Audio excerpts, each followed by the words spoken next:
नमस्कार साथियों, स्वागत है आपका अपने यूट्यूब चैनल में। ये है फरवरी मंथ की क्रोनोलॉजी का राजस्थान पार्ट। तो चलिए स्टार्ट करते हैं वीडियो को।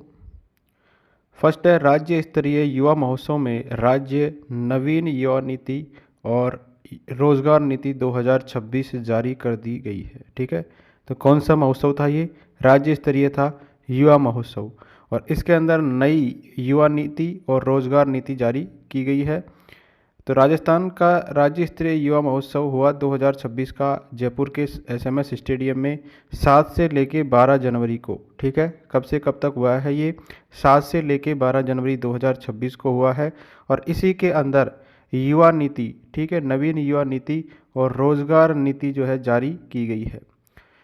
विकसित भारत विकसित राजस्थान की थीम पर आधारित था ये महोत्सव, और इसका मुख्य उद्देश्य राज्य के युवाओं की कला, प्रतिभा, नेतृत्व क्षमता और रचनात्मकता को एक सशक्त मंच प्रदान करना इसका उद्देश्य था। ठीक है, इसकी थीम याद रखिए क्या थी? विकसित भारत विकसित राजस्थान। महोत्सव के समापन समारोह के अंदर मुख्यमंत्री भजनलाल शर्मा ने राजस्थान युवा नीति 2026 और राजस्थान रोजगार नीति 2026 को 12 जनवरी को क्या होता है? स्वामी विवेकानंद जी की जयंती होती है, इसको आधिकारिक रूप से जारी किया गया। ठीक है, तो राजस्थान युवा नीति और राजस्थान रोजगार नीति को कब जारी किया गया है आधिकारिक रूप से? 12 जनवरी को। और 12 जनवरी को हम मनाते हैं स्वामी विवेकानंद जयंती। इसके साथ ही उन्होंने मुख्यमंत्री युवा स्वरोजगार योजना का शुभारंभ भी किया है। तो 12 जनवरी को ही शुभारंभ किया गया है मुख्यमंत्री युवा स्वरोजगार योजना का। इस अवसर पर मुख्यमंत्री जी ने विभिन्न क्षेत्रों में उल्लेखनीय कार्य करने वाले प्रदेश के युवाओं को यूथ आइकन अवार्ड से भी सम्मानित किया है। ठीक है, तो यूथ आइकन अवार्ड भी दिए गए उन युवाओं को जिन्होंने उल्लेखनीय कार्य किया है। अब देखिए, पहली नीति है इसमें राजस्थान युवा नीति 2026 के बारे में। राजस्थान सरकार ने युवाओं को केवल लाभार्थी के बजाय एक कौशलयुक्त, स्वस्थ और आत्मनिर्भर नेतृत्वकर्ता बनाने के उद्देश्य से यह नीति लागू की है। 12 जनवरी को यह जारी की गई है। नीति के प्रमुख स्तंभ देखिए क्या है? शिक्षा और आधुनिक कौशल है इसके अंदर। आर्टिफिशियल इंटेलिजेंस और डिजिटल टूल्स के प्रशिक्षण पर विशेष जोर दिया गया है ताकि युवाओं की रोजगार क्षमता बढ़ सके। तो इसके अंदर कौन कौन से टूल्स पर विशेष बल दिया गया है? एआई और डिजिटल टूल्स पर। रोजगार से उद्यमिता, तो युवाओं को जॉब सीकर यानी नौकरी खोजने वाला से जॉब क्रिएटर यानी नौकरी देने वाला बनाना इसका उद्देश्य है। इसमें स्टार्टअप, गिग इकोनॉमी और स्वरोजगार को बढ़ावा देना इसके अंदर शामिल रहेगा। स्वास्थ्य और कल्याण, मानसिक और शारीरिक स्वास्थ्य, नशा मुक्ति और खेलों को इसके अंदर प्राथमिकता दी गई है। तो इसके प्रमुख स्तंभ है ये नीति के। कौन सी नीति है ये? युवा नीति। इसका अगला स्तंभ है नेतृत्व और समाज। युवाओं में निर्णय लेने की क्षमता को विकसित करना, सामाजिक न्याय सुनिश्चित करना और उन्हें राज्य की सांस्कृतिक और पर्यावरण संरक्षण से जोड़ना। तो राज्य की कला संस्कृति और पर्यावरण संरक्षण से जोड़ना भी इसका एक स्तंभ है। अब इसमें 3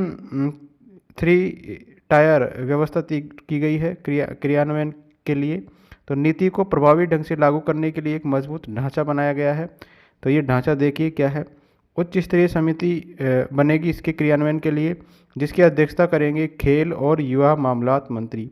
तो ये आ जाता है कि राजस्थान की युवा नीति जो है, इसके लिए जो हाई लेवल की कमेटी बनेगी उसकी अध्यक्षता कौन करेंगे? तो खेल और युवा मामलात के मंत्री करेंगे। इसके बाद में इसमें राज्य स्तरीय टास्क फोर्स रहेगी और कोर कमेटी इसके अंदर रहेगी। ठीक है, तो ये इसका जो है ढांचा रहेगा। नेक्स्ट नीति है राजस्थान रोजगार नीति। ये भी 12 जनवरी को ही जारी की गई है, और इस नीति के तहत मार्च 2029 तक कुल 15 लाख रोजगार के अवसर पैदा करने का टारगेट रखा गया है। कितने लाख का रोजगार पैदा करना है? 15 लाख रोजगार पैदा करना है मार्च 2029 तक। ई जॉब फेयर की बात करें तो इसमें राष्ट्रीय और अंतर्राष्ट्रीय रोजगार अवसरों की उपलब्धता को सुनिश्चित करने के लिए ई जॉब फेयर की सुविधा को जो है समाविष्ट किया गया है। नीति का निष्पादन, निगरानी और सफल क्रियान्वयन सुनिश्चित करने के लिए राजस्थान रोजगार पोर्टल यानी EEMS 2.0, रोजगार कार्यालय एम्प्लॉयमेंट एक्सचेंज को स्वीकृत करते हुए आर्टिफिशियल इंटेलिजेंस आधारित डिजिटल प्लेटफॉर्म का निर्माण इसके लिए किया जाएगा। तो इसके लिए AI आधारित डिजिटल प्लेटफॉर्म जो है इसका निर्माण किया जाएगा। किसको एकीकृत करते हुए किया जाएगा? ये राजस्थान रोजगार पोर्टल, रोजगार कार्यालय, इसको एकीकृत करते हुए। नेक्स्ट है विकसित राजस्थान यंग लीडर्स डायलॉग 2026 के बारे में। तो ये जो है युवाओं को शासन और नीति निर्माण में भागीदार बनाने की पहल है। ठीक है, किसके अंदर है ये? शासन और नीति निर्माण के अंदर भागीदार बने युवा, जो राष्ट्रीय विकसित भारत यंग लीडर्स डायलॉग यानी VBYLD का ये हिस्सा है। ठीक है, किसका हिस्सा है ये? विकसित राजस्थान यंग लीडर्स डायलॉग, ये है विकसित भारत यंग लीडर्स डायलॉग का हिस्सा है। इसके मुख्य बिंदु क्या है? इसका उद्देश्य है 15 से लेके 29 साल तक के युवाओं के नवाचारी विचारों को मंच देना। ठीक है, जो भी नए विचार आते हैं युवाओं के अंदर 15 से 29 वर्ष में, उनको एक मंच प्रदान करना इसका उद्देश्य है, और विकसित भारत निर्माण के अंदर इसको शामिल करना। भागीदारी क्या है इसकी? तो राजस्थान में 44 युवाओं का चयन हुआ है इसके अंदर, जिन्होंने 29वें राष्ट्रीय युवा महोत्सव में प्रदेश का प्रतिनिधित्व किया है। तो हमारे राजस्थान की तरफ से कितने युवा थे इसके अंदर? इसके अंदर थे 44 युवा। कौन से नंबर का था ये? 29वें नंबर का था राष्ट्रीय युवा महोत्सव। राष्ट्रीय सम्मेलन नई दिल्ली के अंदर हुआ है। तो ये भारत मंडपम में 9 से लेकर 12 जनवरी 2026 को राष्ट्रीय सम्मेलन हुआ। इसका समापन हुआ 12 जनवरी को। राष्ट्रीय युवा दिवस हम मनाते हैं। इसको प्रधानमंत्री नरेंद्र मोदी ने समापन सत्र को संबोधित किया था। नेक्स्ट है, मंत्रिमंडल ने एरोस्पेस एवं रक्षा विनिर्माण तथा सेमीकंडक्टर के क्षेत्र में नई नीतियों को मंजूरी दी है। तो कौन कौन से एरियाज है जिसमें नई नीति को मंजूरी दी गई है मंत्रिमंडल के द्वारा? एरोस्पेस एवं रक्षा विनिर्माण और सेमीकंडक्टर के क्षेत्र में है।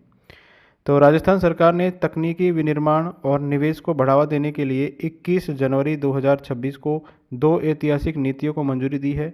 ठीक है, तो 2 नीतियां हमने ऊपर पढ़ी है, युवा नीति और रोजगार नीति। इसके अलावा 2 और नीतियां हैं, तो इसमें 2 नीतियों को मंजूरी दी है 21 जनवरी को। ये है Rajasthan aerospace and defence policy और दूसरी है राजस्थान सेमीकंडक्टर पॉलिसी। ठीक है, अब इन नीतियों के बारे में देखिए क्या है। पहली है Rajasthan aerospace and defence policy. तो इस नीति का लक्ष्य है राजस्थान को रक्षा और एरोस्पेस विनिर्माण का प्रमुख हब बनाना। ठीक है, इसमें MSME है, स्टार्टअप है, और MRO यानी मरम्मत और ओवरहॉल इकाइयों पर विशेष ध्यान दिया गया है। परियोजना की श्रेणियां जो कि निवेश पर आधारित है, इसमें विनिर्माण के लिए लार्ज जो है ये है 50 से लेके 300 करोड़, मेगा है 300 से लेके 1000 करोड़, और अल्ट्रा मेगा है 1000 करोड़ से अधिक। सेवा सेक्टर की बात करें तो ये है लार्ज के अंदर है 25 से लेके 100 करोड़, मेगा के अंदर है 100 से लेके 150 करोड़, और अल्ट्रा मेगा के अंदर है 250 करोड़। इसमें इंसेंटिव देखिए क्या दिए जाएंगे। तो निवेश पर अनुदान दिया जाएगा। 7 साल तक राज्य कर या जो है SGST, इसके 75% जो है इसका रीएम्बर्समेंट किया जाएगा, इसका विकल्प रहेगा मतलब। नेक्स्ट है पूंजीगत अनुदान, यानी क्या फ़ायदा मिलेगा अगर आप इसके अंदर इन्वेस्टमेंट करते हो, तो वो फ़ायदे हम देख रहे हैं। पहला है निवेश के अंदर अनुदान, तो SGST है, इसके 75% का रीइंबर्समेंट किया जाएगा सरकार के द्वारा 7 वर्षों तक। दूसरा है पूंजीगत अनुदान, तो विनिर्माण के लिए 20 से लेके 28% और सेवा क्षेत्र के लिए 14 से लेके 20% तक, और फिर टर्नओवर लिंक्ड प्रोत्साहन जो है 1.2 से 2% तक इसके अंदर दिया जाएगा। इसके बाद में बूस्टर डोज, तो अतिरिक्त लाभ के रूप में एम्प्लॉयमेंट बूस्टर 10 से 15%, सनराइज बूस्टर 25%, एंकर बूस्टर 10% और थ्रस्ट बूस्टर जो है 20%, इसका फ़ायदा मिलेगा। इसके अलावा 7 साल तक बिजली शुल्क में 100% की छूट दी जाएगी। स्टाम्प ड्यूटी और मंडी शुल्क में पूर्ण राहत दी जाएगी। तो ये थी पहली नीति जो कि थी Rajasthan aerospace and defence policy. इसके बाद 21 जनवरी को जारी की गई थी राजस्थान सेमीकंडक्टर पॉलिसी। तो प्रदेश की पहली सेमीकंडक्टर नीति है, ध्यान रखना ये 2025। तो राजस्थान सेमीकंडक्टर पॉलिसी 2025 इसका नाम है। इसका उद्देश्य है राज्य को चिप का निर्माण, डिजाइन और पैकेजिंग का केंद्र बनाना है। ये नीति जो है इंडिया सेमीकंडक्टर मिशन ISM के साथ संरेखित है। इसके अंदर प्रमुख प्रावधान और लाभ देखिए। पूंजी का अनुदान है इसके अंदर, तो भारत सरकार के द्वारा दी जाने वाली पूंजी सब्सिडी जो है इसके 60% के बराबर अतिरिक्त राशि राज्य सरकार देगी इसके अंदर। ब्याज के अनुदान की बात करें तो टर्म लोन पर 5% की ब्याज सब्सिडी है इसके अंदर। परिचालन छूट है तो 7 वर्षों तक विद्युत शुल्क में 100% छूट दी जाएगी। स्टाम्प ड्यूटी और भू रूपांतरण शुल्क में प्रभावी रूप से 100% राहत दी जाएगी। इसके अंदर 75% छूट रहेगी और 25% रिफंड रहेगा। पर्यावरणीय परियोजनाओं की लागत का जो है 50% इसके अंदर रिफंड रहेगा। ग्रीन मैन्युफैक्चरिंग तो जल पुनर्चक्रण और अक्षय ऊर्जा के उपयोग पर विशेष जोर दिया जाएगा। तो ये थी सेमीकंडक्टर पॉलिसी 2025। इसके अलावा भी राजस्थान के मंत्रिमंडल यानी कैबिनेट ने प्रमुख निर्णय लिए हैं। तो इसमें पहला निर्णय लिया गया है आरपीएससी के पद नाम के अंदर जो है बदलाव किया गया है। उप सचिव जो है परीक्षा और परीक्षा नियंत्रण के अलग अलग पदनामों को बदलकर केवल उप सचिव कर दिया गया है। ठीक है, तो पहले दो अलग अलग थे ये, उप सचिव परीक्षा और परीक्षा नियंत्रक, तो इनको जो है नाम बदलकर क्या कर दिया गया है, उप सचिव। सिविल सेवा नियमों में संशोधन, तो इसके अंदर बाल विवाह की परिभाषा चेंज कर दी है। तो राजस्थान सिविल सेवा आचरण नियम 1971 के अंदर संशोधन को भी मंजूरी दी गई है। अब बाल विवाह निरोधक अधिनियम 2006 के अनुरूप सरकारी नियमों में भी बालक की परिभाषा होगी। ठीक है, तो पुरुष जो है इसकी परिभाषा रहेगी 21 साल से कम आयु का और महिला होगी 18 वर्ष से कम आयु की। नेक्स्ट है इसके अंदर ग्राम उत्थान शिविर 2026, तो ग्लोबल राजस्थान एग्रीटेक मीट। ठीक है, इसका फुल फॉर्म है ग्राम का ग्लोबल राजस्थान एग्रीटेक मीट। तो ग्राम 2026 के तहत प्रदेश भर के अंदर विशेष शिविरों का आयोजन भी किया जाएगा। ठीक है, तो ग्राम के अंतर्गत किया जाएगा, ये विशेष शिविर लगाए जाएंगे गाँव के अंदर प्रदेश भर में। इसकी शुरुआत जो है 23 जनवरी 2026 को जो है बसंत पंचमी से की गई है। कुल शिविर तो 10 दिन के अंदर प्रदेश भर में 2839 शिविर आयोजित किए जाएंगे प्रत्येक गिरदावर सर्कल पर। ठीक है, तो 2 चरण होंगे इसके अंदर। पहले चरण होगा इसके अंदर 23 से लेकर 23, 24, 25 और 31 जनवरी को, और दूसरा चरण होगा इसमें 1 फरवरी और 5 से लेकर 9 फरवरी को। भागीदारी की बात करें तो कृषि, पशुपालन, ऊर्जा, जल संसाधन और पंचायती राज सहित 12 विभाग इस शिविर में भाग लेंगे। ठीक है, तो इनमें भागीदारी रहेगी। अगला है राजस्थान ऊर्जा संरक्षण पुरस्कार। तो ऊर्जा संरक्षण में उत्कृष्ट योगदान के लिए 73 विजेता सम्मानित किए गए हैं। कितने? 73 विजेताओं को सम्मानित किया गया है राजस्थान ऊर्जा संरक्षण पुरस्कार के अंतर्गत। तो राजस्थान अक्षय ऊर्जा निगम जो RRECL है, इसके द्वारा 20 जनवरी 2026 को राजस्थान के जयपुर के जो है कॉन्स्टिट्यूशनल क्लब के अंदर पुरस्कार समारोह आयोजित किया गया था। इसमें हमारे राज्य जो है मुख्य अतिथि थे हमारे ऊर्जा मंत्री श्री हीरालाल नागर जी। और कार्यक्रम की मुख्य विशेषताएं देखिए। कुल विजेता इसके अंदर ऊर्जा संरक्षण में उत्कृष्ट योगदान के लिए कुल 73 विजेता थे। 30 संस्थान और थे और 43 इसके अंदर अन्य थे, इनको सम्मानित किया गया था। अवधि की बात करें तो यह पुरस्कार पिछले 3 साल 2022-23, 23-24 और 24-25 के दौरान किए गए प्रयासों के लिए दिए गए हैं। इसमें 5 प्रमुख श्रेणियां थी: उद्योग, व्यक्तिगत भवन, नगरीय निकाय भवन, सरकारी भवन कार्यालय और व्यक्तिगत श्रेणी के अंदर टोटल कितने पुरस्कार दिए गए हैं? 73 विजेता इसके अंदर सम्मानित किए गए हैं। किसके द्वारा सम्मान दिया गया है? हमारे ऊर्जा मंत्री हीरालाल नागर जी के द्वारा। कौन सा पुरस्कार है ये है राजस्थान ऊर्जा संरक्षण पुरस्कार। अब इसके अंदर प्रमुख पुरस्कार विजेता देखिए कौन कौन है। इसमें सरकारी श्रेणी में जिला कलेक्टर, तो वर्तमान अलवर के जिला कलेक्टर है डॉक्टर आरतिका शुक्ला जी। इनको वर्ष 2022-23 में विभिन्न जिलों में ऊर्जा दक्षता को बढ़ावा देने के लिए पहला पुरस्कार मिला है।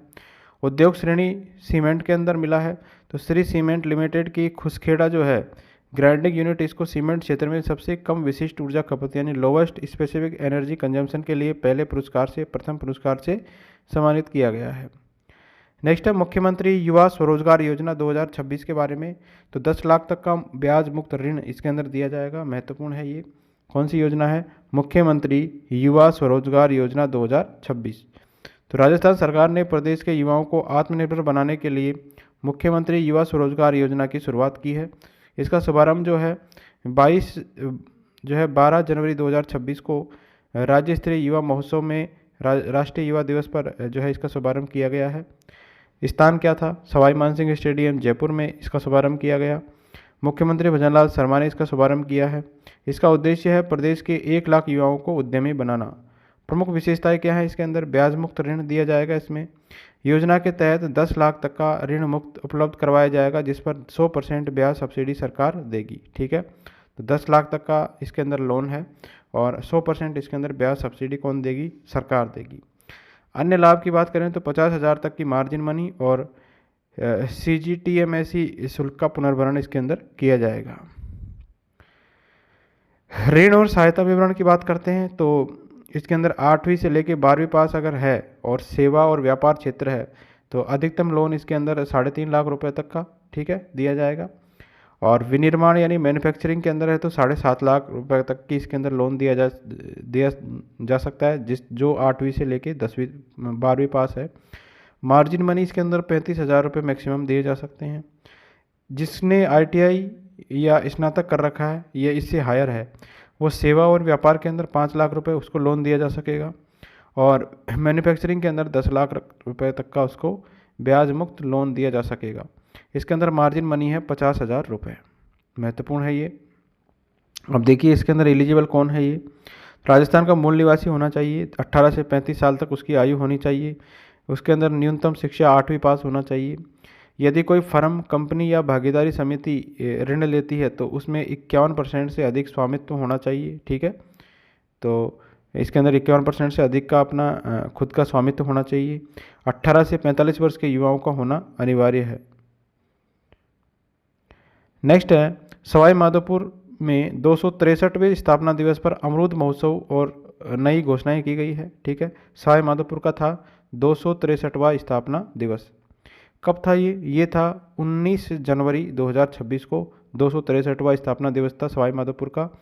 इस भव्य रूप में अमरूद महोत्सव और कृषि तकनीकी मेले के रूप में इसको मनाया गया था। उद्घाटन किसके द्वारा किया गया? लोकसभा अध्यक्ष श्री ओम बिरला जी के द्वारा 18 जनवरी 2026 को उद्घाटन किया गया है। दशहरा मैदान सवाई माधोपुर से इसका उद्घाटन किया गया है। शहर की स्थापना हुई थी 1763 के अंदर। महाराजा सवाई माधो सिंह फर्स्ट ने की थी इसकी जो है स्थापना। समारोह की शुरुआत प्रसिद्ध त्रिनेत्र गणेश मंदिर में महाआरती से की गई।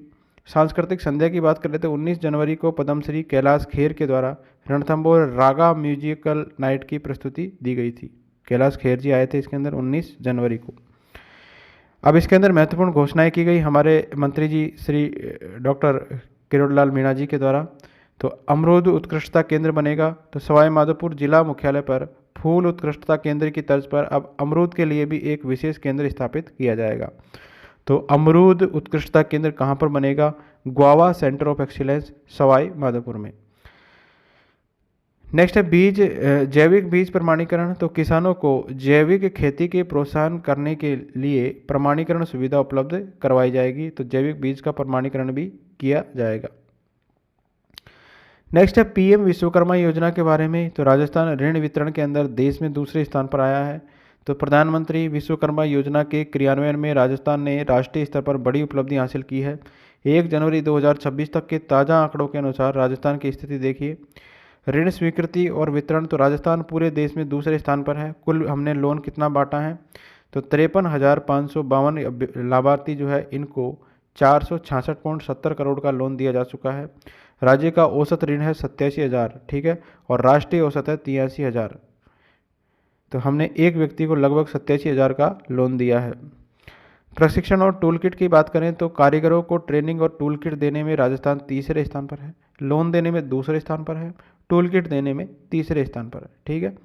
पंजीकरण की बात करें तो कुछ विशेष ट्रेडों में राजस्थान पहले स्थान पर है। जैसे स्वर्णकार के अंदर पहले स्थान पर है, कुमार, मूर्तिकार, हथौड़ा और टूल किट विक्रेता निर्माता के अंदर, ठीक है, राजस्थान का पहला स्थान है पंजीकरण के मामले में। नेक्स्ट है 69वीं राष्ट्रीय विद्यालय क्रिकेट प्रतियोगिता। तो इसके अंदर राजस्थान चैंपियन बना है। कौन से नंबर की थी ये? 69वीं थी राष्ट्रीय विद्यालय क्रिकेट प्रतियोगिता। ये आयोजित की गई थी सीकर के अंदर 19 से लेकर 24 जनवरी को SBS एकेडमी भैरवपुरा के अंदर। तो इसके अंदर जो है ये थी अंडर 14 छात्र वर्ग और इसके अंदर राजस्थान ने शानदार प्रदर्शन किया है। आयोजन किसके द्वारा किया गया है? प्रारंभिक शिक्षा निदेशालय बीकानेर और school games federation of India के द्वारा इसका जो है आयोजन किया गया है। देश भर की इसके अंदर 30 टीमों ने हिस्सा लिया था। फाइनल परिणाम के अंदर राजस्थान विजेता रहा है। जम्मू कश्मीर को हराया राजस्थान ने और जम्मू कश्मीर को 13 रन से हराकर ये खिताब जीता है। उद्घाटन समारोह में सीकर शेखावाटी के उभरते क्रिकेटर हैं मुकुल चौधरी, इनको विशेष रूप से सम्मानित किया गया है। अब ये जो मुकुल चौधरी है, इनको आईपीएल 2026 की मिनी नीलामी के अंदर लखनऊ सुपर जॉयंट्स ने 2.60 करोड़ के अनुबंध पर खरीदा है। ठीक है, तो जिला क्रिकेट संघ सीकर ने उन्हें 51,000 रुपये की नकद राशि भी प्रदान की है। नेक्स्ट है इंडिया स्टोन मार्ट 2026 के बारे में। तो इसका 13वां संस्करण था ये इंडिया स्टोन मार्ट 2026 का। यह पत्थर उद्योग का महाकुंभ है जो 5 से लेकर 8 फरवरी 2026 को आयोजित किया गया है। इसका आयोजन कहाँ पर किया गया? Jaipur exhibition and convention centre Sitapura Jaipur के अंदर। इसकी प्रदर्शनी का विषय क्या था? प्राकृतिक पत्थर जैसे मार्बल है, ग्रेनाइट है और स्टोन प्रोसेसिंग मशीनरी टूल्स की अंतर्राष्ट्रीय प्रदर्शनी थी ये। आयोजक टीम की बात करें तो इसके आयोजक थे CDOS यानी centre for development of stones. इससे आयोजक थे इसमें लघु उद्योग भारती और मुख्य प्रायोजक थे इसमें रीको। अगला है बामनवास कांकर। तो राजस्थान की पहली पूर्णतः जैविक ग्राम पंचायत बनी है बामनवास कांकर। तो कोटपुतली बहरोड जिले की बामनवास कांकर पंचायत है और आधिकारिक तौर पर राजस्थान की पहली पूर्णतः जैविक प्रमाणित यानी फुल्ली ऑर्गेनिक सर्टिफाइड ग्राम पंचायत ये बन गई है। ये केवल राजस्थान की नहीं है बल्कि उत्तर पश्चिमी भारत की पहली पूर्ण जैविक प्रमाणित ग्राम निकाय है।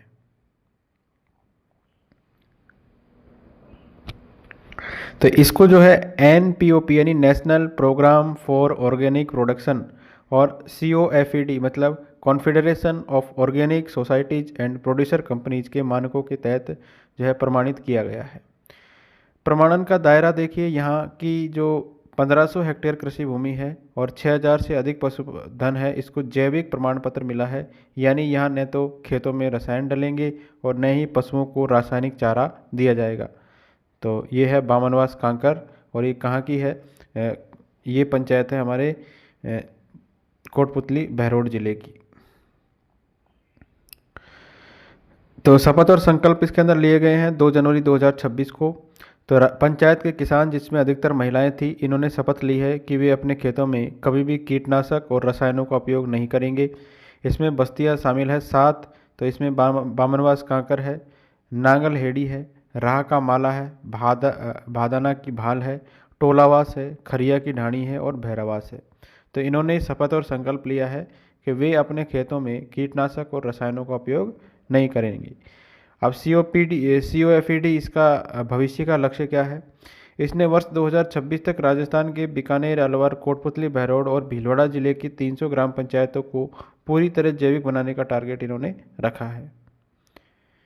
नेक्स्ट है कुंभलगढ़ वन्यजीव अभ्यारण्य के बारे में। इको सेंसिटिव जोन घोषित किया गया है इसको, कुंभलगढ़ वन्यजीव अभ्यारण्य को।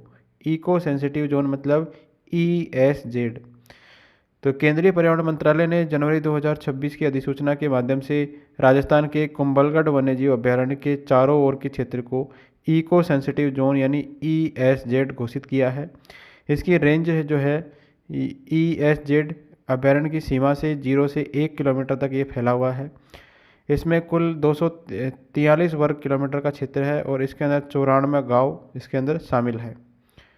प्रतिबंधित गतिविधियों की बात करें तो इस क्षेत्र में वाणिज्यिक खनन, पत्थर क्रशिंग, ईंट भट्टे, प्रदूषणकारी उद्योग और नई पवन चक्कियों की स्थापना पर पूर्ण रोक रहेगी। ठीक है, तो यहाँ पर ही इसका बैन हो जाएगा।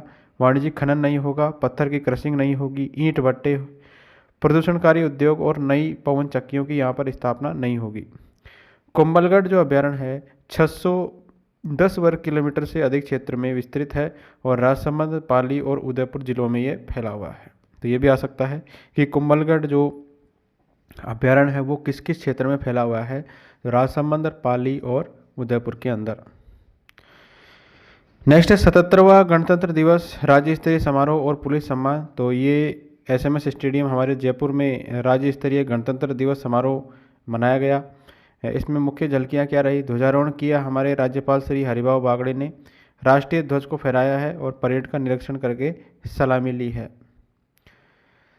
मुख्यमंत्री भजनलाल शर्मा इसके अंदर उपस्थित थे। विधानसभा अध्यक्ष वासुदेव देवनानी और मंत्रिमंडल के सदस्य इसके अंदर मौजूद रहे हैं। एट होम यानी शाम को लोक भवन, पूर्व में जो राजभवन था, ठीक है, पहले इसका नाम था राजभवन, अब हो गया है ये लोक भवन। इसमें राज्यपाल के सानिध्य में पारंपरिक एट होम कार्यक्रम भी आयोजित किया गया था। 17 पुलिसकर्मियों को पुलिस पदक सम्मान दिया गया। समारोह के अंदर राजस्थान पुलिस के अधिकारी और कर्मचारियों को उनकी विशिष्ट और सराहनीय सेवाओं के लिए इसके अंदर सम्मानित किया गया है। तो राष्ट्रपति पदक से सम्मानित किया गया है हमारे डीआईजी शांतनु कुमार सिंह को। राष्ट्रपति पुलिस पदक से सम्मानित किया गया है आईजी सत्येंद्र सिंह को।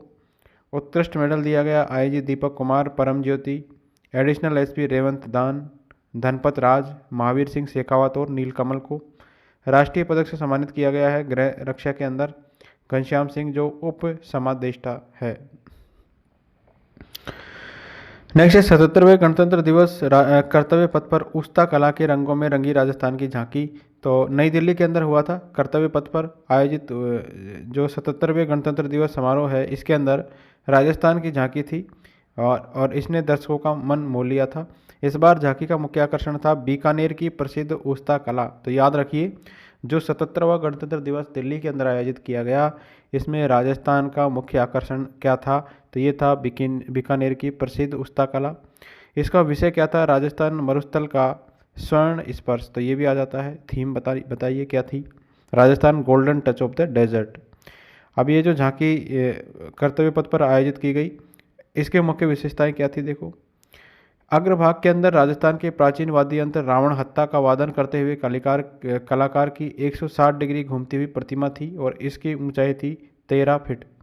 मध्य भाग के अंदर उस्ता कला से सजी हुई विशाल पारंपरिक कुप्पी थी और उस पर नक्काशी करते हुए कारीगरों के दृश्य दिखाए गए थे।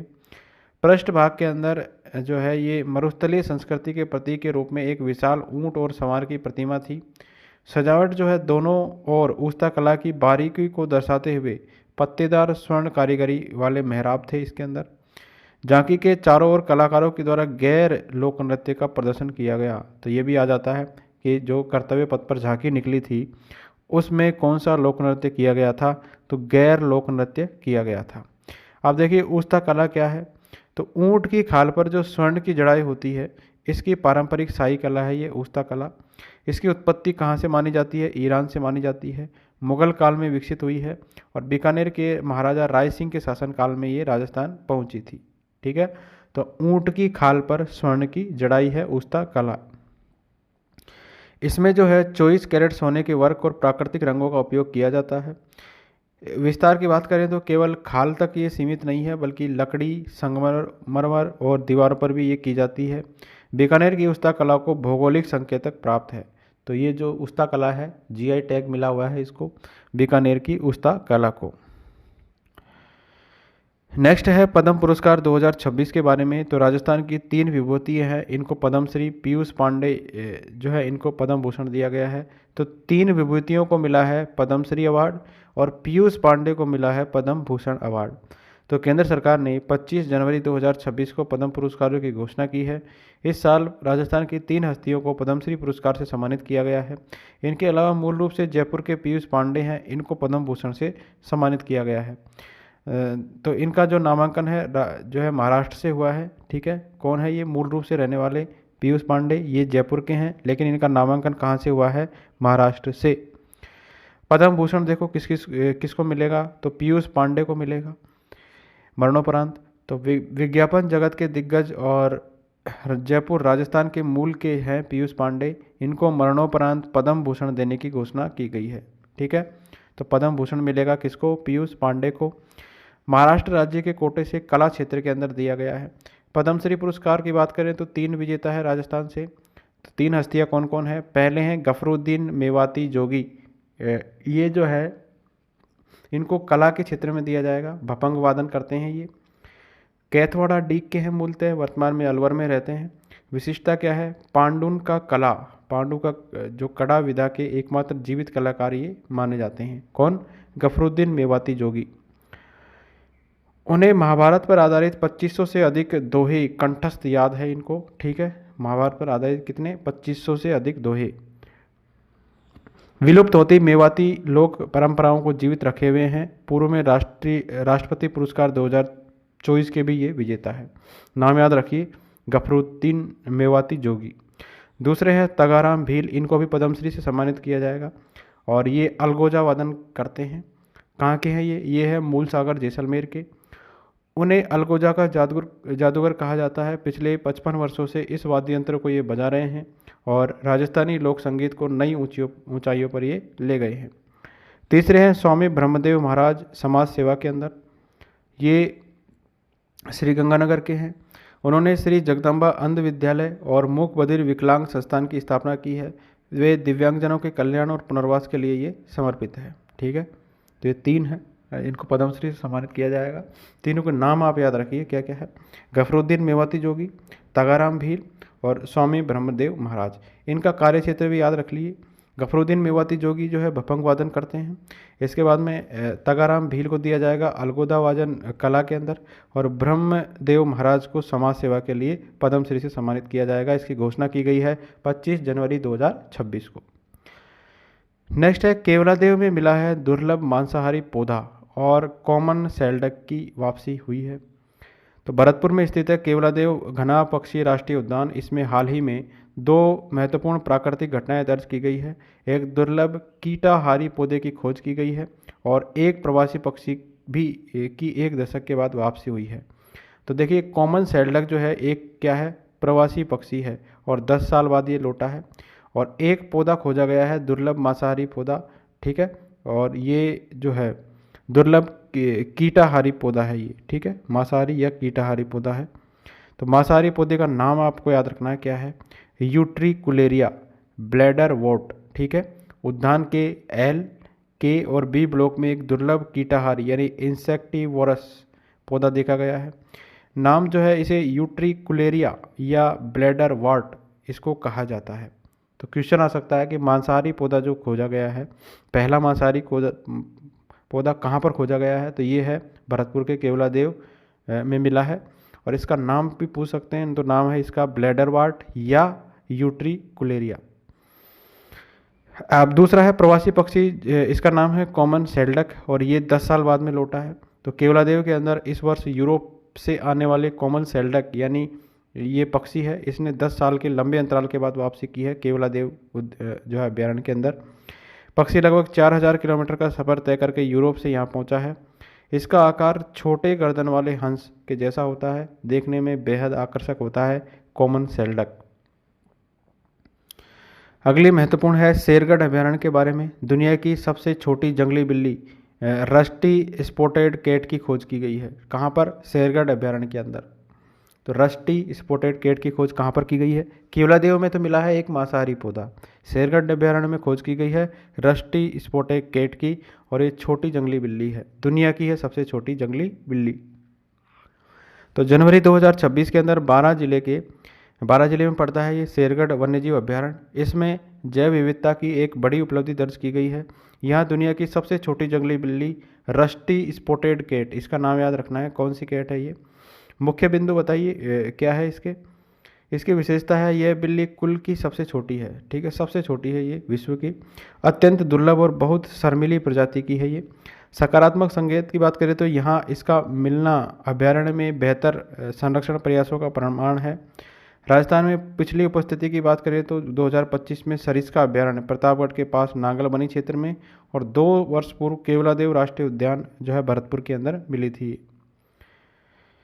सुरक्षा और संरक्षण की स्थिति की बात करें तो वन्यजीव संरक्षण अधिनियम 1972 की अनुसूची फर्स्ट जो है, इसके तहत इसे बाघ के समान ही उच्चतम सुरक्षा प्राप्त है। ये जो जंगली बिल्ली मिली है सबसे छोटी, इसको जो सुरक्षा किससे, बाघ जैसी सुरक्षा प्राप्त है।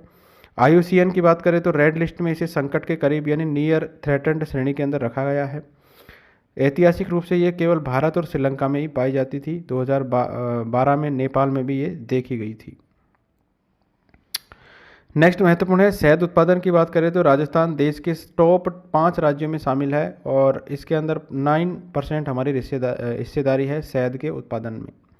तो कृषि और उद्यानिकी मंत्री है डॉक्टर किरोड़लाल मीणा ने 24 जनवरी 2026 को जयपुर में जानकारी दी कि देश के कुल शहद उत्पादन में राजस्थान की हिस्सेदारी कितनी है, 9% हो गई है।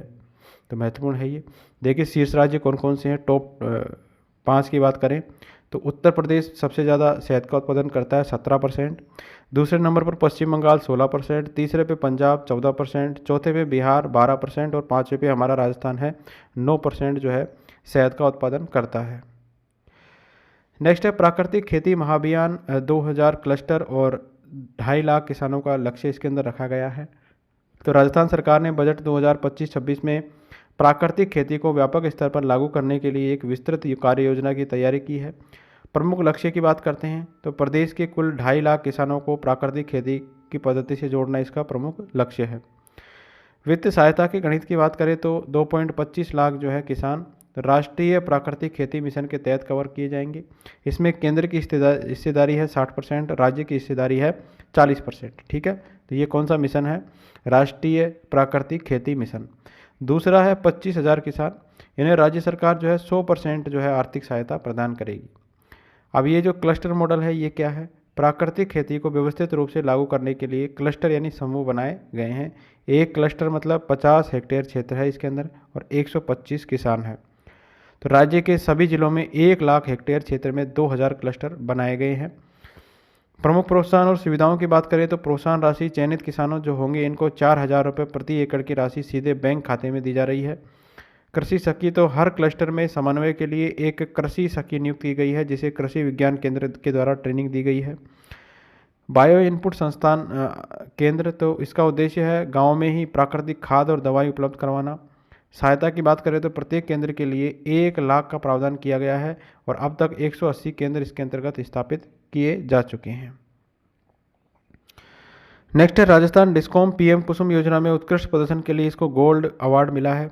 तो राजस्थान डिस्कॉम ने सौर ऊर्जा के क्षेत्र में देश में अपना परचम लहराया है। पीएम कुसुम योजना के कंपोनेंट सी में बेहतरीन प्रदर्शन के लिए राज्य को गोल्ड अवार्ड मिला है। ठीक है, तो कंपोनेंट सी के अंदर मिला है गोल्ड अवार्ड राजस्थान को। तो प्रदान किसने किया है? केंद्रीय विद्युत मंत्री मनोहर लाल खट्टर इन्होंने प्रदान किया है, नई दिल्ली के अंदर किया है। ऑल इंडिया डिस्कॉम एसोसिएशन समारोह के दौरान ये पुरस्कार दिया है। राजस्थान डिस्कॉम की चेयरमैन है आरती डोगरा, इन्होंने 21 जनवरी को ये अवार्ड मुख्यमंत्री भजनलाल शर्मा जी को सौंपा है। उपलब्धि क्या है? फीडर लेवल सोलराइजेशन, तो राजस्थान डिस्कॉम कंपोनेंट सी में देश में अग्रणी है ये। तो स्थापित क्षमता जो है कंपोनेंट सी की ये है 899 प्लांट, इसके अंदर टोटल कैपेसिटी है इसमें 2333 मेगावाट की। लाभार्थी किसानों की बात करें तो 1,41,589 लाभार्थी किसान हैं और दिन में इनको बिजली मिल रही है। कुल सौर संयंत्र कंपोनेंट ए और सी के अंतर्गत ये है 1307 प्लांट यानी 2877 मेगावाट। तो 2026 तक का हमारा टारगेट है क्षमता 5018 मेगावाट करना यानी 1900 जो है 97 प्लांट स्थापित करना। इससे कितने को लाभ मिलेगा किसानों को? 3,62,197 किसानों। अभी जो किसान है ये 1,41,000 किसान लगभग लाभान्वित हो रहे हैं। नेक्स्ट है राजस्थान अशांत क्षेत्रों में संपत्ति सुरक्षा के लिए नया विधेयक जो है लाया गया है। मुख्यमंत्री भजनलाल शर्मा की अध्यक्षता में राज्य मंत्रिमंडल ने 21 जनवरी को अशांत क्षेत्रों में संपत्ति की सुरक्षा और किराएदारों के हितों के लिए एक सख्त विधेयक के प्रारूप को मंजूरी दी है। विधेयक का नाम है the Rajasthan prohibition of transfer of immovable property and provision for protection of tenants from eviction from premises in disturbed areas bill 2026 इसका नाम है। ठीक है, तो ये अशांत क्षेत्रों में संपत्ति सुरक्षा के लिए है नया विधेयक। इसके मुख्य उद्देश्य क्या है देखिए, तो डिस्ट्रेस सेल जो है जबरन बिक्री, इस पर रोक लगेगी। दंगों या तनाव के कारण लोगों को अपनी संपत्ति औने पौने दामों पर बेचने से रोकना इसका उद्देश्य है। किराएदारों की सुरक्षा करना, उन्हें अनुचित तरीके से घर से बेदखल होने से बचाना इसका उद्देश्य है। जनसांख्यिकीय संतुलन, सांप्रदायिक तनाव और जनसांख्यिकीय संतुलन इसको नियंत्रित करना इसका उद्देश्य है। इसके अंदर देखो प्रमुख प्रावधान क्या किए गए हैं। कलेक्टर की अनुमति अनिवार्य होगी। तो अशांत जो घोषित क्षेत्र है इसके अंदर जिलाधिकारी इसकी पूर्व अनुमति के बिना संपत्ति का कोई भी स्थानांतरण यानी खरीद फरोख्त अमान्य और शून्य माना जाएगा। तो सबसे पहले आपको अनुमति जरूरी रहेगी। जो भी अशांत घोषित क्षेत्र होंगे जिला कलेक्टर की पूर्व अनुमति यानी जिला अधिकारी की जो है पूर्व अनुमति चाहिए होगी अगर आपको कुछ भी खरीद फरोख्त करनी है।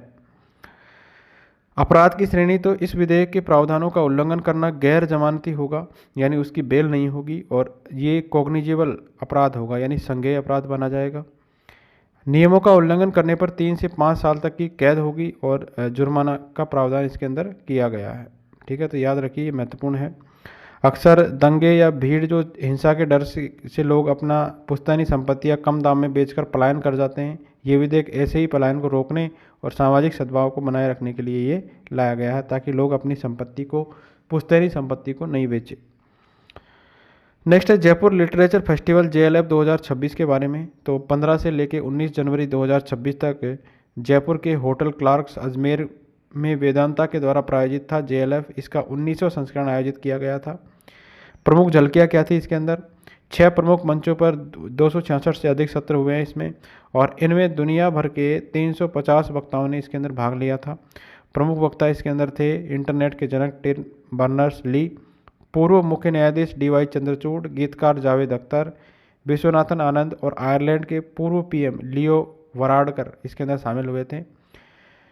जयपुर बुकमार्क इसका 13वां संस्करण था। यह पब्लिशिंग जगत का B2B, बिजनेस टू बिजनेस मंच है। इस बार इसका फोकस मराठी भाषा, अनुवाद और प्रकाशन में आर्टिफिशियल इंटेलिजेंस पर इसका फोकस था। प्रमुख सम्मान और पुरस्कार की बात करते हैं तो सम्मान के दौरान साहित्य और कला जगत की हस्तियों को सम्मानित किया गया है।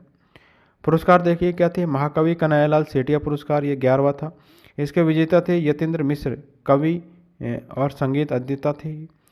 और विवरण, इन्होंने काव्य संग्रह यानी बिना कलिंग विजय के लिए इनको सम्मानित किया गया है। ठीक है, तो समारोह के दौरान ही कला और साहित्य जगत की जो है हस्तियों को सम्मानित किया गया है।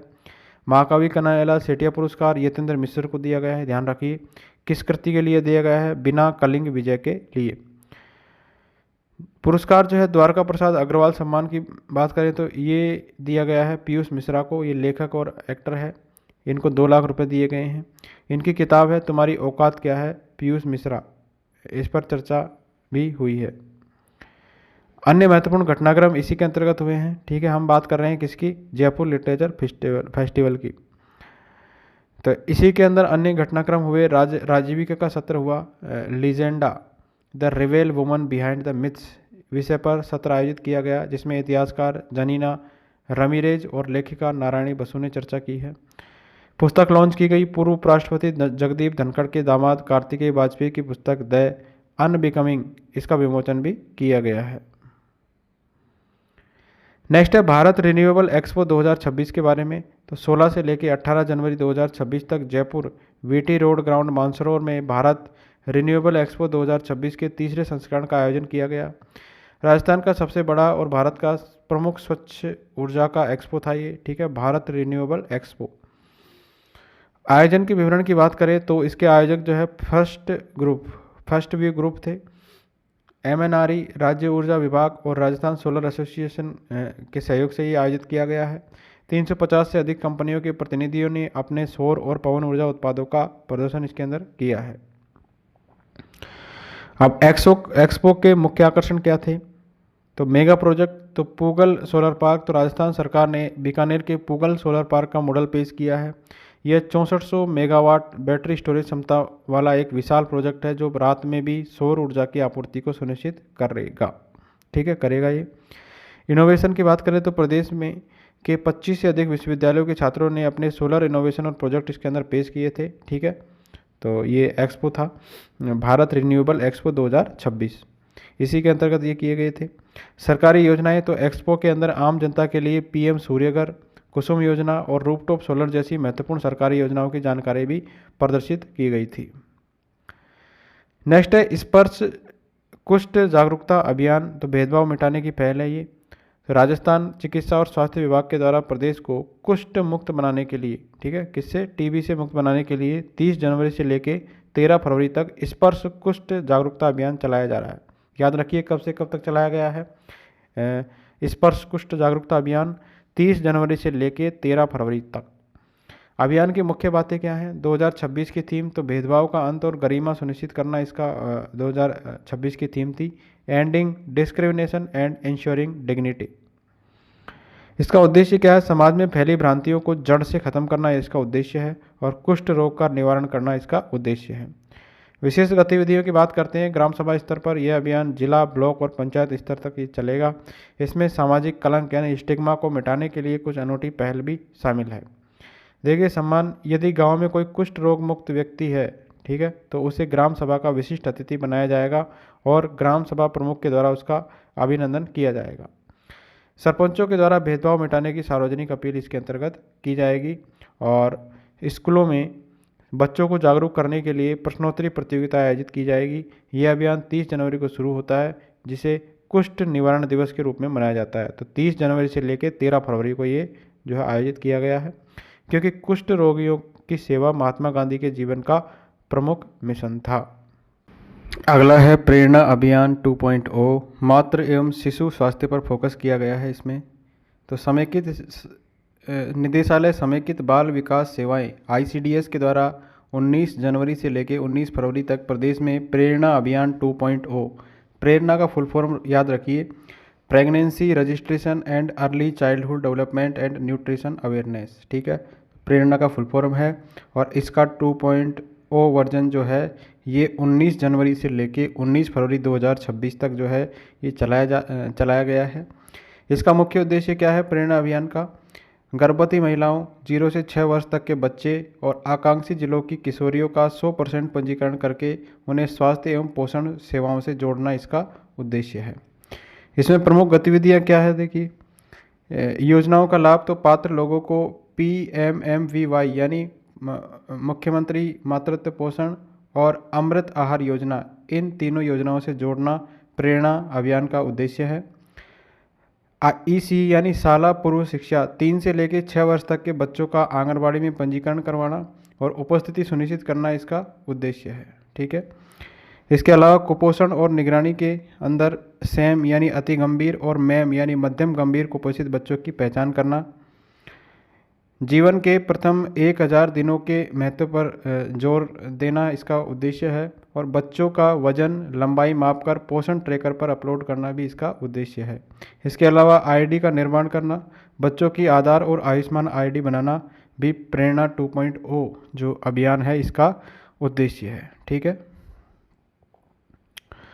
अगला है 78वां सेना दिवस। तो जयपुर में पहली बार ऐतिहासिक परेड की गई है 78वें सेना दिवस के अवसर पर।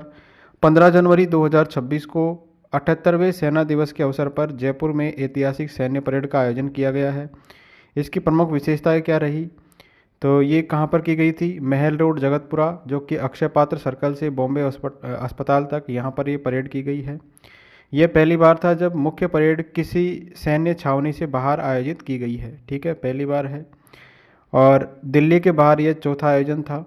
इसकी थीम की क्या थी? थीम थी भारतीय सेना शौर्य और बलिदान। वर्ष 2026 को नेटवर्किंग और डाटा सेंट्रिसिटी का वर्ष भी माना गया है, ठीक है। तो ध्यान रखिए 2026 कौन सा वर्ष है? नेटवर्किंग और डाटा सेंट्रिसिटी का वर्ष। इसमें शक्ति प्रदर्शन किया गया आत्मनिर्भर भारत। तो परेड के अंदर स्वदेशी हथियारों जैसे ब्रह्मोस है, आकाश मिसाइल हुई, अर्जुन टैंक हुआ, K9 वज्र है और रोबोटिक म्यूल का प्रदर्शन इसके अंदर किया गया है। पहली बार नवगठित भैरव बटालियन को सार्वजनिक रूप से इसके अंदर पेश किया गया है, ठीक है। तो पहली बार गठित हुई है ये भैरव बटालियन। सम्मान और अन्य आयोजनों की बात करते हैं तो शौर्य संध्या SMS स्टेडियम में आयोजित की गई थी ये, जिसमें रक्षा मंत्री राजनाथ सिंह इसके अंदर शामिल हुए हैं शौर्य संध्या के अंदर। सेना मेडल गैलेंट्री, तो ऑपरेशन सिंदूर के 5 वीरों सूबेदार मेजर पवन कुमार, हवलदार सुनील कुमार सिंह आदि को मरणोपरांत इसके अंदर सम्मानित किया गया है। नमन केंद्र, तो रक्षा मंत्री ने सूरतगढ़ में 100वें नमन केंद्र का वर्चुअल उद्घाटन भी किया है। नो योर आर्मी प्रदर्शनी ये 8 से लेकर 12 जनवरी को आयोजित की गई। तो भवानी निकेतन कैंपस सीकर रोड में आयोजित इस प्रदर्शनी के दौरान उप मुख्यमंत्री दिया कुमारी जी ने 7800 किलोमीटर के एकल साइकिल अभियान को हरी झंडी दिखाई है। नेक्स्ट है एकीकृत क्लस्टर विकास योजना, MSME और हस्तशिल्प को बढ़ावा मिलेगा इसके अंदर। तो मुख्यमंत्री भजनलाल शर्मा के द्वारा जनवरी 2025 में लागू की गई ये योजना 31 मार्च 2029 तक प्रभावी रहेगी, ठीक है। तो एकीकृत क्लस्टर विकास योजना कब तक प्रभावी रहेगी? ये रहेगी 31 मार्च 2029 तक। कब लागू की गई ये? जनवरी 2025 में। अब इस योजना के मुख्य प्रावधान क्या है? हस्तशिल्प, हथकरघा और एमएसएमई के क्षेत्र में तकनीक, कौशल और गुणवत्ता को सुधारना इसका उद्देश्य है। 11 जनवरी 2026 को 58 करोड़ रुपए का अनुदान मंजूर किया गया है और सरकार प्रोजेक्ट्स के अंदर 80% से लेकर 100% तक इसके अंदर फंडिंग देगी। कॉमन फैसिलिटी सेंटर यानी सीएफसी और प्रमुख क्लस्टर प्रदेश के 7 जिलों में आधुनिक मशीनों वाले सीएफसी विकसित इसके अंदर किए जाएंगे। प्रमुख लाभार्थी जिले और उद्योग कौन कौन से हैं? तो भरतपुर जिला है, इसके अंदर क्लस्टर है स्टोन कार्विंग का यानी पत्थर तराशी का। दौसा में पत्थर नक्काशी, सिकंदरा, मानपुर और बांदीकुई के अंदर। कोटपुतली भैरोड के अंदर इंजीनियरिंग और फैब्रिकेशन का क्लस्टर और उद्योग। इसके अलावा बालोतरा के अंदर टेक्सटाइल, रंगाई छपाई। जयपुर के अंदर हस्तशिल्प और होम फर्निशिंग। हनुमानगढ़ के अंदर कृषि उपकरण। फलौदी के अंदर सोनामुखी और एग्रो प्रोसेसिंग का जो है क्लस्टर को मंजूरी दी गई है। चूरू एवं साकसू इसके अंदर लेदर फुटवेयर और झुंझुनू में गोटा जरी, इसमें 100+ एमएसएमई इकाइयों और 300 दस्तकरों को इसके अंदर सीधा लाभ मिलेगा। नेक्स्ट है Rajasthan cyber crime coordination centre यानी R4C की स्थापना की गई है। R4C यानी Rajasthan cyber crime coordination centre. Cyber अपराधों से निपटने के लिए मुख्यमंत्री जी ने 10 जनवरी 2026 को राजस्थान पुलिस अकादमी जो है RPA जयपुर में R4C की स्थापना की घोषणा की है। ध्यान रखिए R4C ये मॉडल है। इसकी मुख्य विशेषताएं हैं, यह केंद्र भारत सरकार के I4C यानी Indian cyber crime coordination centre की तर्ज पर यह बनेगा केंद्र। इसका कार्य क्या रहेगा? यह एक सेंटर ऑफ एक्सीलेंस होगा जो राज्य के सभी जिलों के बीच साइबर अपराधों की सूचना साझा करने और अनुसंधान के लिए केंद्रीकृत हब का काम ये करेगा। समारोह के अन्य मुख्य बिंदुओं की बात करते हैं तो मुख्य अतिथि इसके अंदर केंद्रीय गृह मंत्री अमित शाह थे। उद्घाटन किया शाह जी ने। खेलो इंडिया के तहत RPA में बने मल्टीपर्पज़ इंडोर हॉल का इन्होंने वर्चुअल उद्घाटन भी किया है। समारोह के अंदर 8000 नए जो कांस्टेबल है इनको नियुक्ति पत्र दिए गए थे और इनमें 2500+ महिलाएं थी। अमित शाह ने जोधपुर के अंदर माहेश्वरी अंतर्राष्ट्रीय महाधिवेशन को भी संबोधित किया है। ठीक है, तो ये RPA के अंदर जो है R4C की स्थापना की घोषणा की गई है मुख्यमंत्री भजनलाल शर्मा ने। नेक्स्ट है राज्य स्तरीय पुलिस सम्मेलन 2026 के बारे में। ये आयोजित किया गया था 8 से 9 जनवरी 2026 को जयपुर के अंदर। ये 2 दिवसीय सम्मेलन था। इसकी थीम थी विकसित भारत में पुलिस व्यवस्था। रायपुर DGIG सम्मेलन के फॉलोअप के रूप में जो है हुआ था ये। मुख्यमंत्री भजनलाल जी की प्रमुख घोषणाएं इसके अंदर क्या है? शुभारंभ तो विजिटर्स पोर्टल का शुभारंभ किया गया है। E0 FIR और राजस्थान पुलिस प्राथमिकता 2026 पुस्तिका का विमोचन किया गया है मुख्यमंत्री जी के द्वारा। पुलिस आधुनिकीकरण के लिए 200 करोड़ रुपए का फंड प्रदान किया गया है और 350 करोड़ से Sardar Patel centre for cyber control और तकनीकी अकादमी की स्थापना की गई है। 2023 की तुलना में अपराध जो है 15% कम हुए हैं, हत्या 15% कम हुई है और लूट 50% कम हुई है। अगला है राजस्थान कृत्रिम बुद्धिमत्ता और मशीन लर्निंग पॉलिसी 2026। ठीक है, तो AIML पॉलिसी 2026 के बारे में। इसका उद्देश्य है डिजिटल इंडिया के तहत राजस्थान को ID हब बनाना, इसका उद्देश्य है। जन सेवाओं में को त्वरित, पारदर्शी और नैतिक बनाना, इसका उद्देश्य है। इसमें प्रमुख प्रावधान क्या किए गए हैं? प्रशासनिक ढांचे की बात करें तो प्रत्येक विभाग में AI नोडल अधिकारी की नियुक्ति की जाएगी। प्रदेश में AI सेंटर ऑफ एक्सीलेंस भी स्थापित किया जाएगा। ठीक है, तो जो भी विभाग है प्रत्येक विभाग उसके अंदर AI नोडल अधिकारी की नियुक्ति की जाएगी और इसके अलावा AI सेंटर ऑफ एक्सीलेंस भी स्थापित किया जाएगा। स्कूल, कॉलेज और ITI जो है इसके अंदर AI शिक्षा को बढ़ावा दिया जाएगा। युवाओं और सरकारी कर्मियों के लिए विशेष ट्रेनिंग कार्यक्रम इसके अंदर आयोजित किए जाएंगे। इंफ्रास्ट्रक्चर की बात करें तो आधुनिक क्लाउड सेवाएं, सुरक्षित डाटा स्टोरेज और टेस्टिंग प्लेटफॉर्म विकसित होंगे। उद्योग और नैतिकता की बात करते हैं तो MSME और स्टार्टअप को RIPS और स्टार्टअप नीतियों के तहत टॉप अप प्रोत्साहन मिलेगा। नैतिकता की बात करें तो डेटा सुरक्षा, निष्पक्षता और गोपनीयता पर विशेष जोर दिया गया है। अगला है जयपुर मिलिट्री स्टेशन सेना दिवस के सफल आयोजन पर सम्मान समारोह आयोजित किया गया है। तो 19 जनवरी 2026 को जयपुर मिलिट्री स्टेशन में 78वें सेना दिवस पर परेड के उत्कृष्ट प्रबंधन के लिए सम्मान समारोह आयोजित किया गया। इसके अंदर प्रमुख सम्मान देखिए क्या क्या थे। दक्षिण पश्चिमी कमांड के प्रमुख लेफ्टिनेंट जनरल है मनजिंदर सिंह। इन्होंने आयोजन में योगदान देने वाले अधिकारियों को सम्मानित किया था। सिविल अधिकारी तो पीआईबी और सीबीसी जयपुर की अपर निदेशक है ऋतु शुक्ला सहित 13 अधिकारियों को आर्मी कमांडर प्रशंसा पत्र भी प्रदान किया गया था। सैन्यकर्मी तो 40 सैन्यकर्मियों को प्रशंसा पत्र और 8 जो है अन्य प्रशस्ति पत्र इसके अंदर दिए गए हैं। एक वेटरन अचीवर अवार्ड भी इसके अंदर प्रदान किया गया है। नेक्स्ट है, राजस्थान ने राष्ट्रीय स्कूली बॉक्सिंग में पहली बार जीती है टीम चैंपियनशिप। तो राजस्थान पहली बार बना है चैंपियन राष्ट्रीय स्कूली बॉक्सिंग के अंदर। तो 69वीं नेशनल स्कूली बॉक्सिंग प्रतियोगिता 26 से लेकर 31 दिसंबर 2025 को गुना के अंदर आयोजित की गई है। और इस प्रतियोगिता में राजस्थान की अंडर 14 जो स्कूल टीम है इसने 3 गोल्ड सहित कुल 8 पदक जीतकर पहला स्थान हासिल किया है। ठीक है, तो 8 पदक जीते हैं राजस्थान ने। अब इसके अंदर पदक विजेता मुक्केबाज कौन कौन है। स्वर्ण पदक जीता यश कुमार ने 28 से लेकर 30 किलो के अंदर। छत्रपाल सिंह ने 36 से 38 केजी वेट के अंदर। अनिराज चौधरी ने 38 से 40 केजी वेट में। इसके अलावा स्वर्ण पदक के बाद में रजत पदक जीता है अंश रावत ने 32 से लेकर 34 केजी में। गौरव माकड़ ने 40 से 42 केजी में। कांस्य पदक जीता है कुशाल सिंह ने 42 से 44 किलो में। वंश सुरा ने 44 से 46 किलो में। और जयवर्धन सिंह बिदावत ने 48 से 50 केजी भार वर्ग के अंदर। Rajasthan state senior state shooting ball के बारे में। तो Rajasthan state senior shooting ball championship का आयोजन किया गया सीकर में 2 से 4 जनवरी को। तो सीकर के अंदर आयोजित की गई थी Rajasthan state senior state shooting ball. तो इसका परिणाम क्या रहा। पुरुष वर्ग के फाइनल में गंगानगर ने जयपुर को हराया है 14-21, 21-19 और 21-14 से हराकर गोल्ड मेडल जीता है। किसने? गंगानगर ने। ठीक है, चूरू ने अजमेर को हराकर पुरुष वर्ग में तीसरा स्थान हासिल किया है। तो चूरू ने किसको हराया है? अजमेर को, और तीसरा स्थान हासिल किया है। महिला वर्ग के फाइनल में अजमेर ने जयपुर को हराया है 17-16 और 16-14 से हराकर खिताब जीता है। तो महिला वर्ग में जीता है अजमेर ने और पुरुष वर्ग में जीता है गंगानगर ने। अगला है सीनियर नेशनल वॉलीबॉल। राजस्थान महिला टीम ने जीता है ऐतिहासिक कांस्य पदक। ठीक है, तो राजस्थान की महिला टीम है, इसने कांस्य पदक जीता है सीनियर नेशनल वॉलीबॉल के अंदर।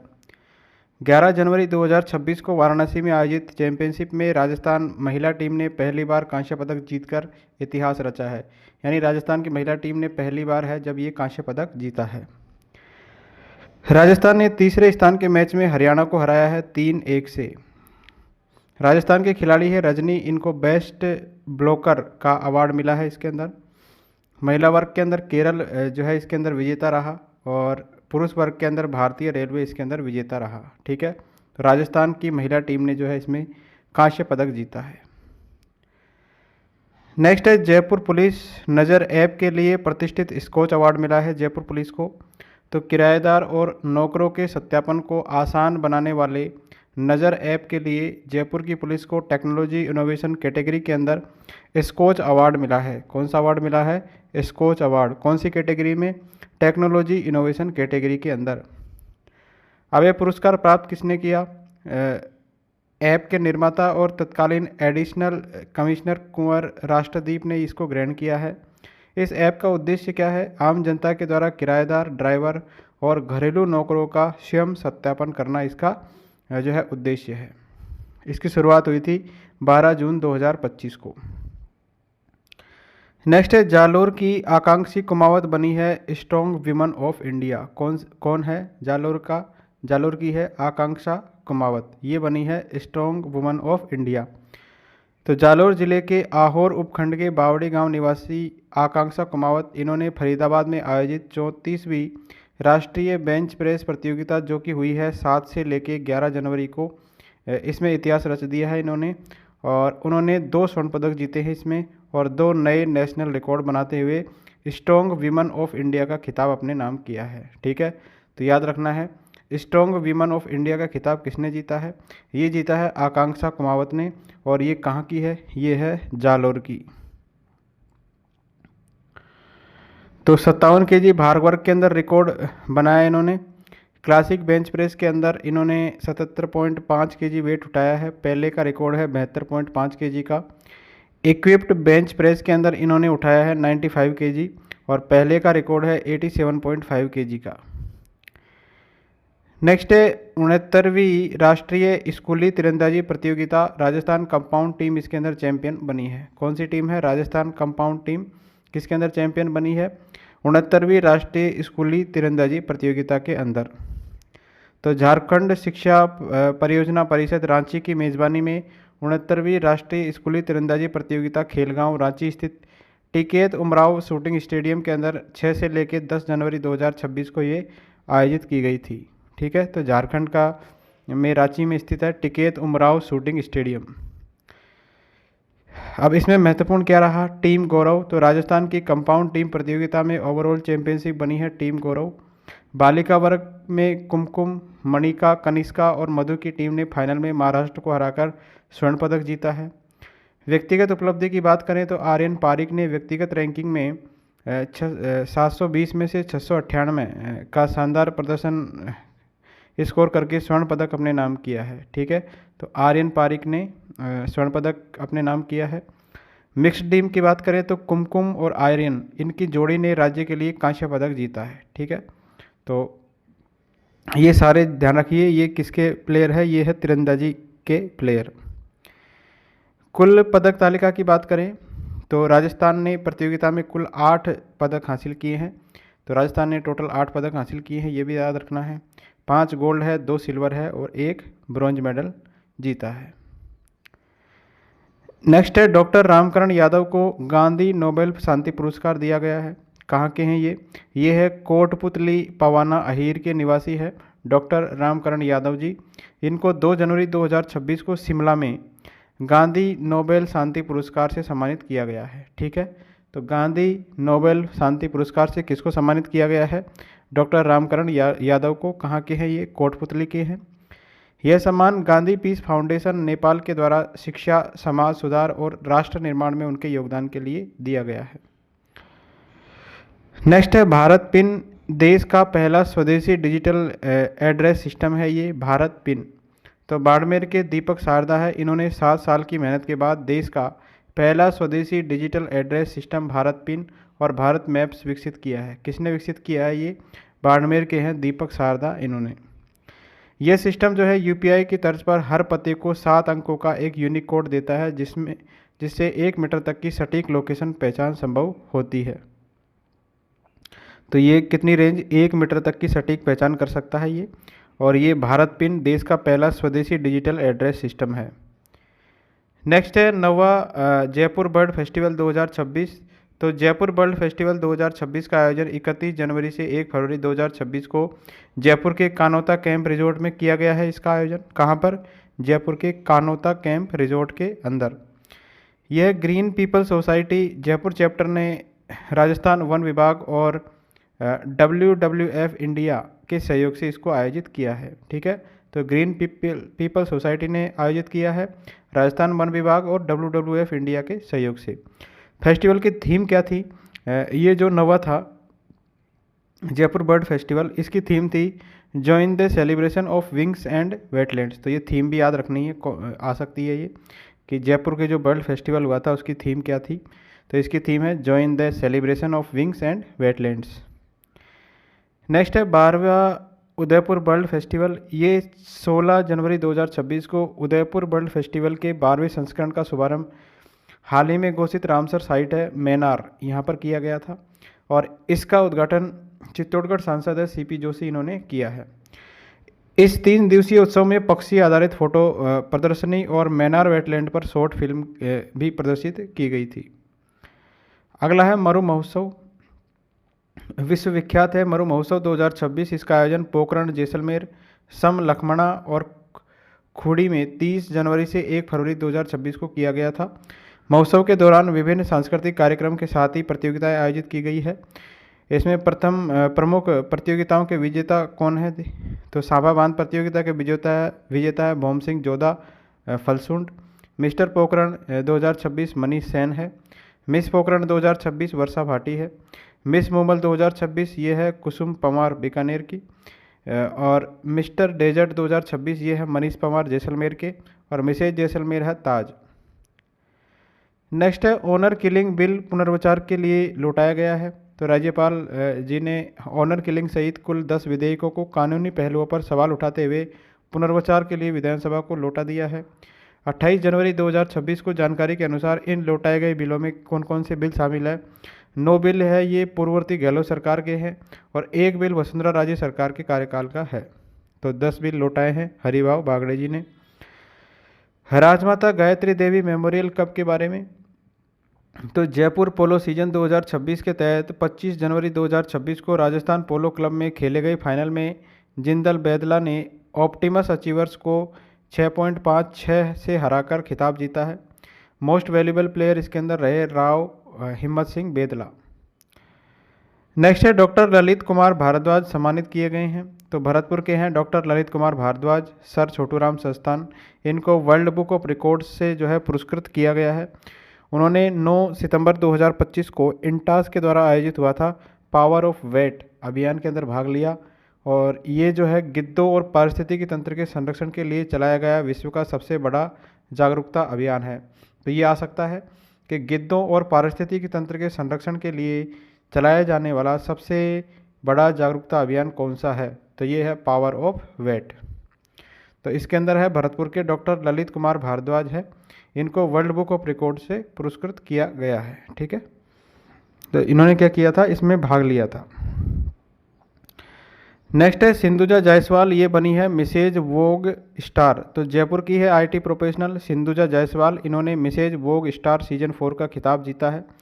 वे अपने पेशे के साथ साथ पशु कल्याण यानी विशेषकर आवारा श्वान और सामाजिक कार्यों में भी ये सक्रिय है।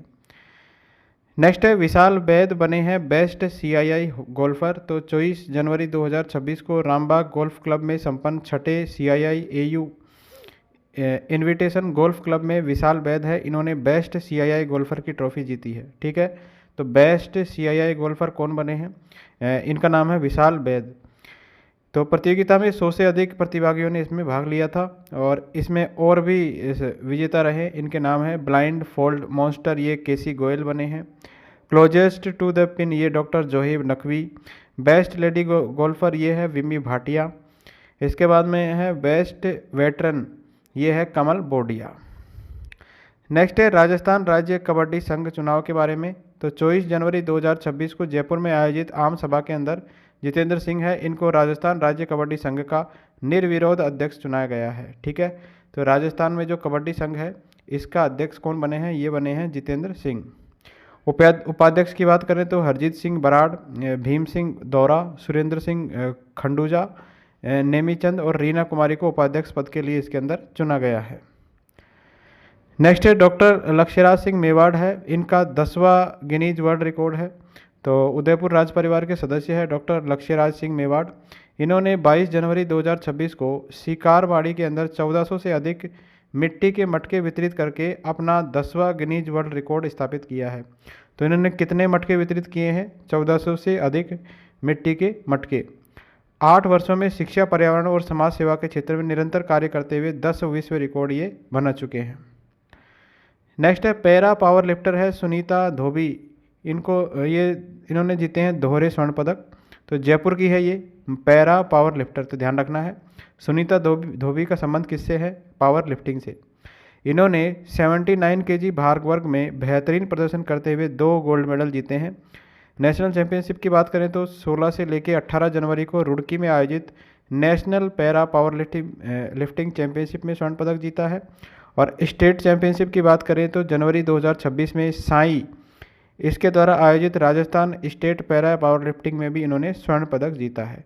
तो ध्यान रखिए, जो सुनीता धोबी है ये है पावर लिफ्टर। नेक्स्ट है राजस्थान राज्य अंतर जिला सिविल सेवा टेनिस प्रतियोगिता के बारे में।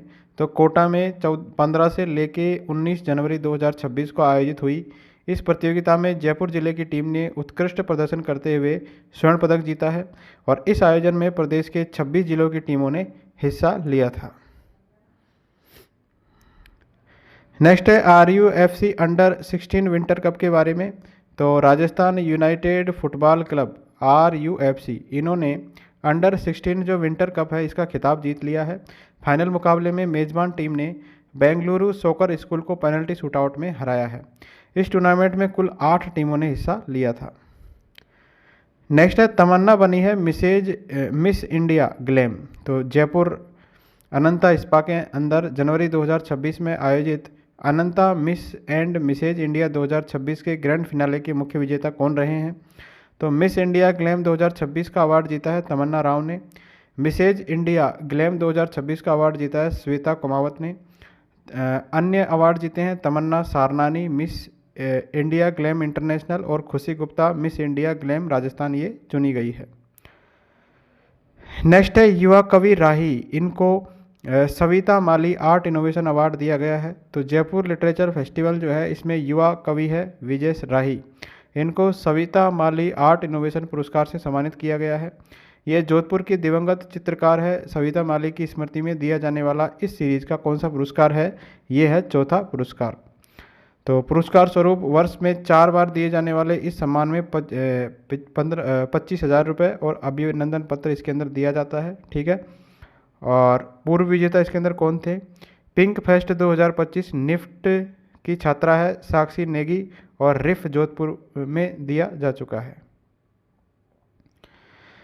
नेक्स्ट है राव राजा हनुत सिंह कप। तो जयपुर पोलो सीजन के तहत 11 जनवरी 2026 को खेले गए राव राजा हनुत सिंह कप 12 गोल के फाइनल में ऑप्टिमस अचीवर्स ने टीम जयपुर को 8-7 से हराकर ट्रॉफी जीती है। तो किसने जीती है? ऑप्टिमस अचीवर्स ने किसको हराया है? टीम जयपुर को। तो ये पोलो सीजन के तहत की जो है ये कप था राव राजा हनुवत सिंह कप। ठीक है, तो किसका है ये? पोलो कप है ये। नेक्स्ट है श्री रामदेव पशु मेला 2026। तो राजस्थान के नागौर जिले के मानसर गांव में आयोजित होने वाले श्री रामदेव पशु मेले का विधिवत शुभारंभ किया गया था 19 जनवरी को जिला कलेक्टर अरुण कुमार पुरोहित के द्वारा। ये मेला जो है प्रतिवर्ष माघ शुक्ल एकम से माघ शुक्ल पूर्णिमा तक आयोजित किया जाता है। अगला है Rajasthan DigiFest TiE global summit 2026 के बारे में। तो 4 से 6 जनवरी 2026 को Rajasthan Jaipur exhibition and convention centre Sitapura में Rajasthan DigiFest TiE global summit 2026 का आयोजन संपन्न हुआ था। इसके आयोजक कौन थे? राजस्थान सरकार का सूचना प्रौद्योगिकी विभाग DYTC और TI ग्लोबल इसके आयोजक थे। ठीक है, ध्यान रखिए, महत्वपूर्ण है ये। Rajasthan DigiFest TiE global summit का आयोजन किसके द्वारा किया गया है? DYTC और TI ग्लोबल के द्वारा। इसकी थीम क्या थी? प्रौद्योगिकी विकास और स्थिरता। ठीक है, टेक्नोलॉजी ग्रोथ एंड सस्टेनेबिलिटी। भागीदारी की बात करें तो 1200 प्लस वैश्विक कंपनियों के फाउंडर और 20 प्लस यूनिकॉर्न स्टार्टअप इसके अंदर शामिल हुए थे। अन्य सत्र थे इसके अंदर। तो स्मृति ईरानी को लीडरशिप बियॉन्ड बेल्स महिला सशक्तिकरण के लिए, वीरेंद्र सहवाग को नो फियर नो लिमिट साहस और नेतृत्व में, और डेस्टिनेशन मध्य प्रदेश 5 जनवरी को आयोजित विशेष सत्र। अन्य आकर्षण क्या रहे? जयपुर कॉमिक कॉन का आयोजन किया गया था। ठीक है, तो ये सारे जो आयोजन किए गए ये Rajasthan DigiFest TiE global summit के अंदर ही किए गए हैं। नेक्स्ट है अंतर्राष्ट्रीय ऊंट महोत्सव उत्सव। ये बीकानेर के अंदर आयोजित किया गया 9 से लेकर 11 जनवरी को, और जिला प्रशासन और पर्यटन विभाग के द्वारा था ये 3 दिवसीय अंतर्राष्ट्रीय ऊंट महोत्सव। उत्सव के अंदर लक्ष्मीनाथ मंदिर से रामपुरिया हवेली तक हेरिटेज वॉक एक प्रमुख आकर्षण रही है। प्रमुख प्रतियोगिता के विजेता कौन रहे इसमें? मिस्टर बीकांड बने लखन पारिक, मिस मरवड़ बनी अंकिता सुथार, ढोला मरवड़ बने किशोर कल्ला और स्वाति कल्ला। नेक्स्ट है my career advisor app launch किया गया है। तो ये किसने लॉन्च किया है माई करियर एडवाइजर ऐप? तो राजस्थान शिक्षा विभाग ने किया है ये, विद्यार्थियों को सही करियर विकल्प चुनने में मदद के लिए। कौन सा ऐप है? My career advisor. यह ऐप जो है शिक्षा मंत्रालय और NCERT परख जैसा कि टेक्स्ट में संकेत है इसके द्वारा विकसित किया गया है। इसका उद्देश्य क्या है? विद्यार्थियों की रुचि, योग्यता और कौशल के आधार पर पर्सनलाइज्ड कैरियर गाइडेंस देना इसका उद्देश्य है। विशेषता क्या है? इसमें 1500 से अधिक कैरियर विकल्प, डिग्री और नॉन डिग्री दोनों की जानकारी अवेलेबल है। नेक्स्ट है कोटा हाड़ौती ट्रैवल मार्ट 2026। तो 2 से लेकर 4 जनवरी 2026 को ये कोटा के चंबल रिवर फ्रंट और आर्ट हिल ऑक्सीजन सिटी पार्क के अंदर आयोजित किया गया कोटा हाड़ौती ट्रैवल मार्ट। तो इसका उद्घाटन किया है हमारे लोकसभा अध्यक्ष ओम बिरला जी के द्वारा। इसके आयोजक कौन थे? Hotel federation of Rajasthan HFR और राजस्थान पर्यटन विभाग इसके आयोजक थे। इसका उद्देश्य क्या है? इसका उद्देश्य था हाड़ौती क्षेत्र के 4 जिले कोटा, बूंदी, बारां और झालावाड़ की पर्यटन संभावनाओं को राष्ट्रीय स्तर पर प्रदर्शित करना। तो देश के 26 राज्यों के पर्यटन और हॉस्पिटलिटी व्यवसायियों ने इसमें भाग लिया था। नेक्स्ट है इनाया खान घाना, ये अफ्रीका के अंदर सम्मानित हुई है। तो घाना जो पश्चिम अफ्रीका में पड़ता है, इसमें आयोजित समारोह में राजस्थान एसोसिएशन घाना ने इनाया खान को सम्मानित किया है। ठीक है, तो राजस्थान एसोसिएशन घाना जो है इसने किसको सम्मानित किया है? इनाया खान को। ये जो है महिला अधिकारिता और बाल विकास विभाग की ओर से बेटी बचाओ बेटी पढ़ाओ अभियान की आधिकारिक ब्रांड एम्बेसडर है। कौन? इनका नाम है इनाया खान। इनाया को पूर्व में राज्य स्तरीय इंदिरा शक्ति अवार्ड और doctor APJ Abdul Kalam award से भी सम्मानित किया जा चुका है। नेक्स्ट है विनीत गुप्ता है, इनको लीगल वन ब्लू अवार्ड मिला है। तो स्वतंत्र विधिक शोध संस्था लीगल वन इसने जयपुर निवासी है कॉरपोरेट लॉयर विनीत गुप्ता जी। इनको विधिक क्षेत्र में उत्कृष्ट योगदान के लिए प्रतिष्ठित रॉबिन वन ब्लू अवार्ड 2025 से सम्मानित किया है। वर्तमान भूमिका की बात करें तो दिल्ली की law firm Indian law partner में वे पार्टनर है। वर्ष 2025 में यह अवार्ड देश के कुल 15 चुनिंदा वकीलों को दिया गया है। तो 2025 में कितनों को? 15 वकीलों को ये दिया गया था। नेक्स्ट है Divyanshi Jain, Scottish open squash विजेता है। तो जयपुर की है ये नन्ही स्क्वैश खिलाड़ी, स्क्वैश की प्लेयर है दिव्यांशी जैन। इन्होंने 30 दिसंबर 2025 को एडिनबर्ग में आयोजित Scottish open squash under 13 girls का खिताब जीता है। ठीक है, तो इम्पोर्टेंट है। इनका नाम है दिव्यांशी जैन। फाइनल की बात करें तो भारत की ही सनाया परसरामपुरिया, इनको सीधे सेटों में इन्होंने हराया है। 1 महीने में इनका दूसरा अंतर्राष्ट्रीय खिताब है। इससे पहले दिसंबर 2025 में कुआलालंपुर ओपन में इन्होंने ये खिताब जीता था। नेक्स्ट है रुद्र बने हैं जयपुर शतरंज क्लब रैपिड ओपन चैंपियन।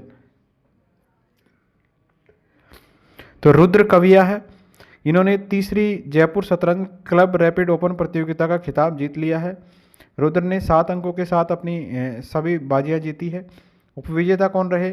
तो शिवम खेत्रवाल को इन्होंने हराया है। नेक्स्ट है डॉक्टर रुचि सोगरवाल, ये राजस्थान विमेंस ग्लोरी अवार्ड से सम्मानित हुई है। तो जयपुर की है डॉक्टर रुचि सोगरवाल, इनको राजस्थान विमेंस ग्लोरी अवार्ड 2025 समारोह में लीडरशिप इन कॉरपोरेट्स श्रेणी के अंदर सम्मानित किया गया है। इनकी उपलब्धि क्या है? उन्हें बिजनेस एवं कॉरपोरेट क्षेत्र की टॉप 10 महिला लीडर्स में भी स्थान दिया गया है। तो इनको टॉप 10 महिला लीडर्स में भी स्थान दिया गया है। नेक्स्ट है रितिका चौधरी बनी है मिस उर्वशी। तो दिसंबर 2025 में जयपुर में आयोजित national beauty pageant Miss Urvashi season 4 में ग्रैंड फिनाले के अंदर झुंझुनू की है रितिका चौधरी, इन्होंने अपने नाम खिताब किया है। इसमें अन्य प्रमुख विजेता कौन है? फर्स्ट रनर अप रही इसके अंदर ज्योत्सना चौधरी सीकर की है। सेकंड रनर अप श्रुति सैनी, मिस उर्वशी इंटरनेशनल वैदेही राय और मिस उर्वशी राजस्थान नीतू, ये सीकर की है।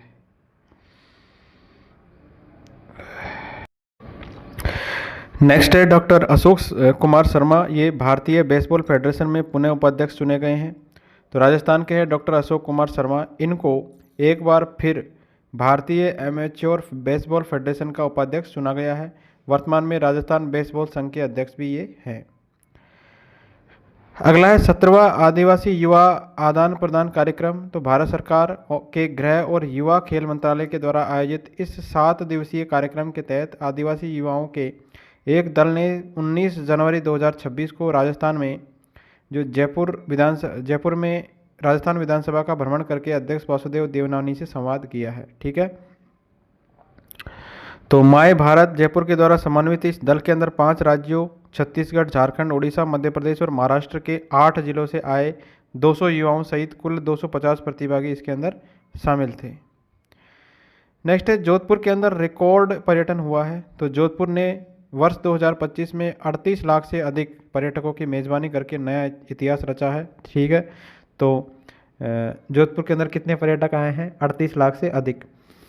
मुख्यमंत्री ने इस उपलब्धि को जोधपुर की कंप्लीट टूरिस्ट डेस्टिनेशन के रूप में उभरती वैश्विक पहचान का सशक्त प्रमाण बताया है। नेक्स्ट है, कार्मिक सुधार के लिए 2 नई कमेटियां गठित की गई है। तो मुख्यमंत्री वजनलाल शर्मा ने 77वें गणतंत्र दिवस के पर सचिवालय में कर्मचारियों के लिए 2 कमेटियों के गठन की घोषणा की है। तो कार्यकुशलता बढ़ाने के लिए सचिव कार्मिक की अध्यक्षता में जो सुविधाओं की अनुशंसा करेगी, और कैडर विसंगतियों के समाधान के लिए मुख्य सचिव की अध्यक्षता के अंदर।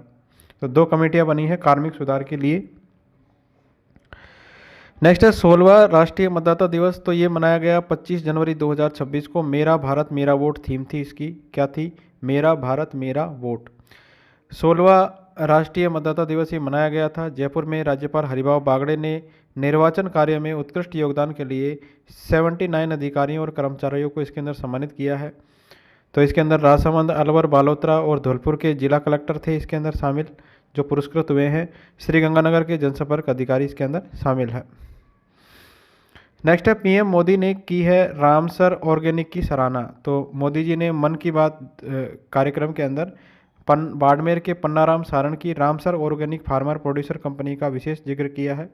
और वर्ष 2023 में शुरू हुई थी ये कंपनी। इसमें कंपनी 900 से अधिक जो किसान इससे जुड़े हुए हैं, जो बाजरे को प्रोसेस करके उसके लड्डू तैयार करते हैं। ठीक है, तो इस कंपनी का नाम है Ramsar organic farmer producer company. Next है, रिको की नई ब्रांडिंग आईजीपी और रियाज REIZ। तो रिको की 2 दिवसीय वर्कशॉप जो हुई है 22 से 23 जनवरी को, MD शिवांगी स्वर्णकार ने औद्योगिक क्षेत्रों के नामकरण में एकरूपता और ब्रांडिंग के लिए 2 नई श्रेणियां जो है घोषित की है। तो पहली श्रेणी है इसके अंदर IGP यानी इंडस्ट्रियल ग्रोथ पार्क, ये 50 हेक्टेयर तक के क्षेत्र होंगे। और दूसरा है REIZ यानी रिको इकोनॉमिक एंड इन्वेस्टमेंट जोन, तो 50 हेक्टेयर से अधिक के क्षेत्र ये कहलाएंगे। नेक्स्ट है, इंडिया स्किल कंपटीशन। तो कुशल युवाओं को ट्रेनिंग और राष्ट्रीय मंच प्रदान करने के लिए केंद्रीय मंत्रालय के द्वारा इंडिया स्किल कंपटीशन आयोजित किया जा रहा है।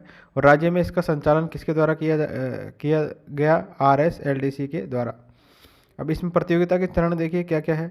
जिला स्तरीय जो प्रारंभिक प्रतियोगिता है ये 21 दिसंबर 2025 को राजकीय ITI के अंदर, और राज्य स्तरीय की बात करें तो 20 से लेके 24 जनवरी 2026 को 10 शिक्षण संस्थानों में जो है ये आयोजित की गई है। नेक्स्ट में है 12 के अंदर अमृत महोत्सव 2026। तो 21 जनवरी से लेके 10 अप्रैल 2026 तक अमृत महोत्सव 2026 आयोजित किया जा रहा है 12 के अंदर।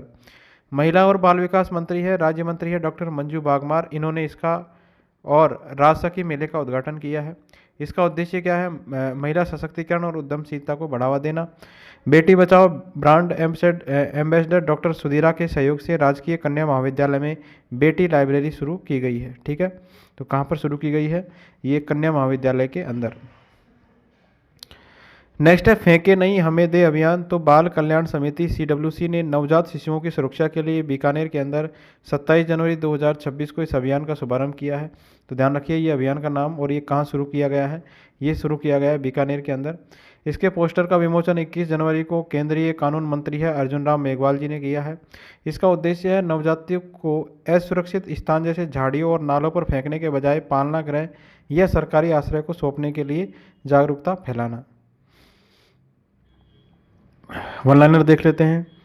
जयपुर जिले में किस विषय पर आधारित जिला स्तरीय चित्रकला प्रतियोगिता में जिले के 5,933 विद्यालयों के 1,87,222 स्कूली विद्यार्थियों ने 27 जनवरी 2026 को रचनात्मकता के साथ सहभागिता निभाई है।